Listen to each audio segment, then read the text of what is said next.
E aí galera, beleza?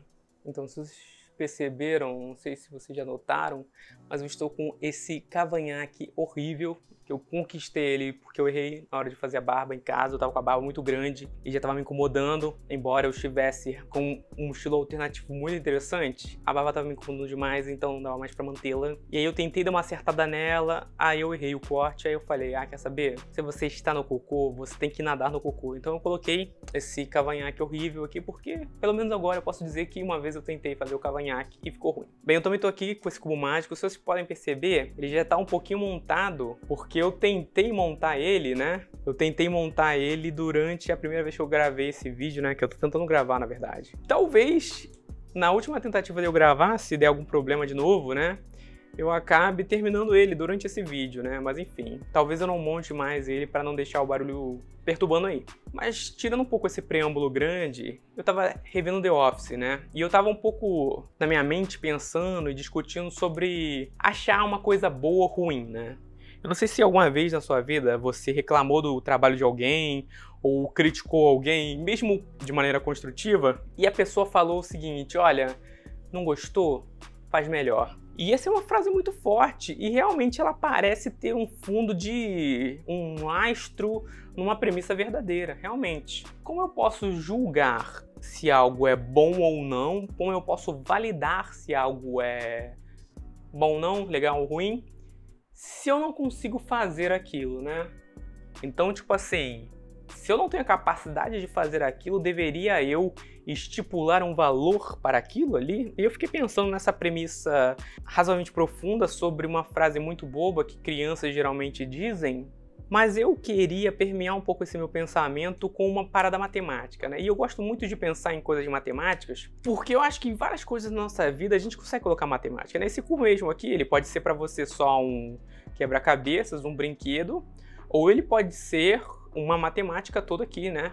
Porque se eu consigo montar isso aqui com alguns algoritmos, é porque existe uma matemática aqui, existe uma matriz de possibilidades e de movimentos que eu vou fazer que vão me levar a algum lugar, né? E eu fiquei pensando um pouco nessa premissa, né? Nessa vibe sobre criticar algo se eu não consigo fazer, né? E pensando um pouco nisso, eu fiquei assim, né? Poxa, que elemento matemático de repente eu poderia usar para pensar, para justificar, né, um criticismo de algo que de repente eu não sou capaz de fazer. E aí eu pensei, né? Não sei se vocês todos sabem aqui, mas quem vê esse vídeo, eu sou formado em ciência da computação, né? E em ciência da computação existe uma parada, né? Um grande marco, que são os problemas NPs, né? NP difíceis, NP completos, né? E os problemas NP completos, eles ainda são o maior desafio da computação. E os problemas NP completos são problemas muito difíceis e se você descobre a solução para um problema NP completo, você descobre a solução dele para todos os outros problemas NP completos. E aí eu vou falar alguns problemas NP completos para vocês. Tem um problema do caixeiro viajante, né? É o correio, né? As rotas, né? Qual é a melhor rota para determinada cidade, né? Qual é o caminho mais curto? E por mais que hoje em dia a gente tenha lá o Waze, né? Se você realmente parar para quebrar esse problema, né, sem usar uma estratégia aproximada, se você quiser absolutamente o melhor caminho, você vai se deparar com um problema NP completo, né? Então, tipo assim, se eu tenho uma cidade A e uma cidade B e eu tenho 3 caminhos para ir da cidade A para a cidade B, é até fácil você descobrir qual é o caminho mais curto, né? Tem como você medir a quilometragem, né, dessas 3 possibilidades. Só que à medida, né, que esse caminho ele vai se tornando mais complexo, né? Mais cidades intermediárias com mais variações de possibilidades de caminhos, esse problema ele vai ficando exponencialmente mais difícil, né? Um outro problema NP completo bastante famoso é o problema do Sudoku, né? Aquele joguinho que você compra lá no coquetel da banca. E esse joguinho, né? Ele também é um problema NP completo, né?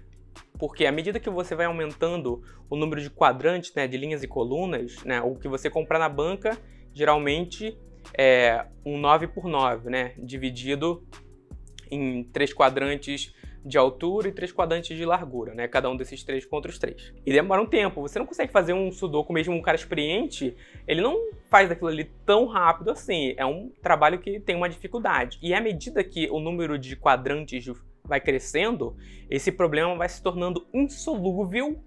Como assim? Insolúvel num tempo que a gente chama de tempo polinomial, né? Porque um computador mais potente, ele vai executar uma tarefa mais rápida do que um computador inferior, certo? Mas quando a gente tira essa complexidade do processamento do computador, da velocidade daquele computador, e a gente pensa na dificuldade mesmo algorítmica daquilo, né? Você começa a usar essa métrica de tempo polinomial, que tem a ver com aquilo que eu falei, exponencial, quadrático. Então, se eu tenho um problema que à medida que ele vai aumentando de tamanho, né, eu tenho aquele gráfico que é quadrático, né, que é basicamente uma reta, né, que cobre aqui, ó, do mesmo jeito que a minha mão está seguindo aqui na tela, você tem um problema que ele vai crescendo quadraticamente. O problema que cresce quadraticamente, um computador potente, ele vai conseguir aumentar numa razoabilidade ali. Agora, se você tem um problema exponencial, é aquele problema que ele começa aqui de boa e de repente do nada ele sobe, né, exponencialmente, né, uma curva que ela é definida com uma função exponencial, que é o quê? É alguma coisa elevada a x, né? Então, 9 elevado a x. Então, tipo assim, pô, 9 elevado a 1 é 9, 9 elevado a 2, sei lá, 81, né? É isso, 9 vezes 9 é 81, o foco. E aí você vai aumentando, tipo, 9 elevado a 3, aí, pô, a parada já vai ficando muito grande. 9 elevado a 100, cara, já é um número absurdo. Então esse problema, ele começa de boa e de repente, pá, já não dá pra você calcular mais. Então esse é um aspecto que problemas NP completos têm, né? Então é um problema que o computador mais potente do mundo, ele vai conseguir resolver até uma entrada, né, de tamanho X, mas depois daquilo ali, fica muito complexo, nem que se eu tivesse 40 computadores daquele eu conseguiria resolver. Então esse é um problema muito difícil de resolver. É muito difícil eu chegar e encontrar a solução para esse problema. Porém, olha aí o pulo do gato do não gostou faz melhor. Porém, inclusive o cubo mágico, né? O cubo mágico é um desses problemas, né? Se você tiver 3x3, pô, a dificuldade é ok. Se esse problema aqui, ele for um cubo 9x9, o tempo já cresce muito. Se for um cubo 70x70, aí fica ainda mais difícil, né? Mas eu acho que o cubo... Eu não tenho certeza se o cubo é um problema NP completo. Eu chutaria que não. Mas é um problema que ele vai crescendo, né? Ele aqui 3x3 não é tão difícil. Se for um cubo 9x9, vai ser bem mais difícil, né?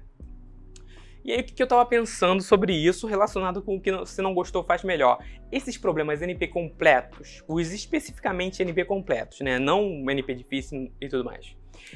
Eles têm uma característica muito interessante, que é, embora você não consiga solucionar ele em tempo polinomial, ou seja, você não encontra uma solução fácil para ele, você consegue validar com muita facilidade. Você consegue validar com muita facilidade se esse problema NP completo, ele tem uma solução válida ou não, entendeu? Então, explicando melhor.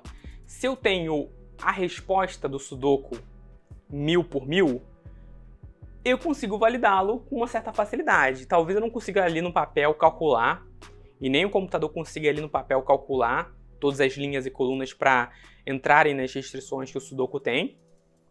Mas se eu der uma cola para você, olha, esse aqui é o resultado do Sudoku 1000 por 1000, coloca aí, você conseguiria validar. Porque, olha só, são 1000 linhas. Você precisa fazer o quê? Passar o lápis na linha toda, pô, essa linha é válida, check. Na outra linha, você tem que fazer isso 1000 vezes. Pensa, não é muito mais fácil? Se eu já tiver as respostas, eu só preciso conferir cada linha. Então, de repente, para solucionar um Sudoku 1000 por 1000, né, lembrando que o da banca é 9 por 9, né, 9 linhas e 9 colunas, se eu quiser 1000 por 1000, resolver isso, talvez eu fique 1 ano, 2 anos, 3 anos, 5 anos para resolver lá o Sudoku gigante. Agora, se alguém me dá a lista com as respostas, sabe, o jornal lá que você olha de cabeça para baixo, você rapidamente consegue validar aquela solução, se ela é adequada ou não para aquele problema, se ela é válida ou não. Ou seja, fazendo aí uma comparação com o que eu tinha acabado de falar.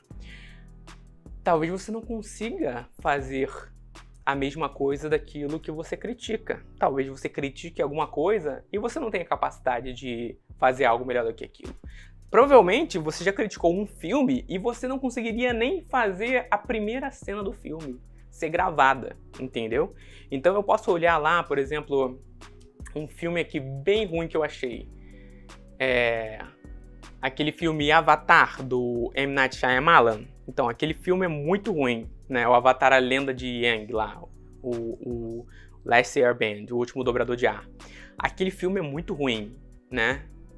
E, tipo assim, partindo do pressuposto que já existia um desenho todo feito, que tinha uma história bem fechada e muito legal, que fez muito sucesso, eu não vejo que se tinha tantas coisas que você poderia fazer ali pra errar, mas eles erraram aquele filme, e aquele filme é uma bosta, né? Os efeitos especiais, o roteiro esquisito, até o casting dos atores é bem ruinzinho, né? E aí eu posso chegar e falar que aquele filme é ruim. Eu não consigo fazer o 3D do filme, eu não consigo fazer a atuação ruim daqueles atores ruins. Mas eu posso criticá-los. Sabe por que eu posso criticá-los? Porque validar se algo é bom ou ruim, se uma solução é pertinente ou não para algum problema, é muito mais fácil do que resolver o problema. E isso acontece também no mundo da matemática. Então você pode não resolver o problema do caixeiro viajante, mas você pode saber se uma solução para aquele problema é boa ou não. Então, essa era a minha reflexão, o meu leve devaneio. E, bem, esse vídeo não está muito longo. E o que eu vou fazer agora? Nesses últimos momentos aqui, para você que ficou até o final, você vai ter o prazer ou não de me ver, talvez, montando esse cubo até o final, porque faz muito tempo que eu não monto. E eu nem sei se eu sei montar mais, tu acredita? Porque eu vou confiar só em memória muscular. E eu não sei realmente os passos, eu só tenho a memória muscular. Acredite ou não, né? Não é uma coisa louca isso, cara? O nosso cérebro.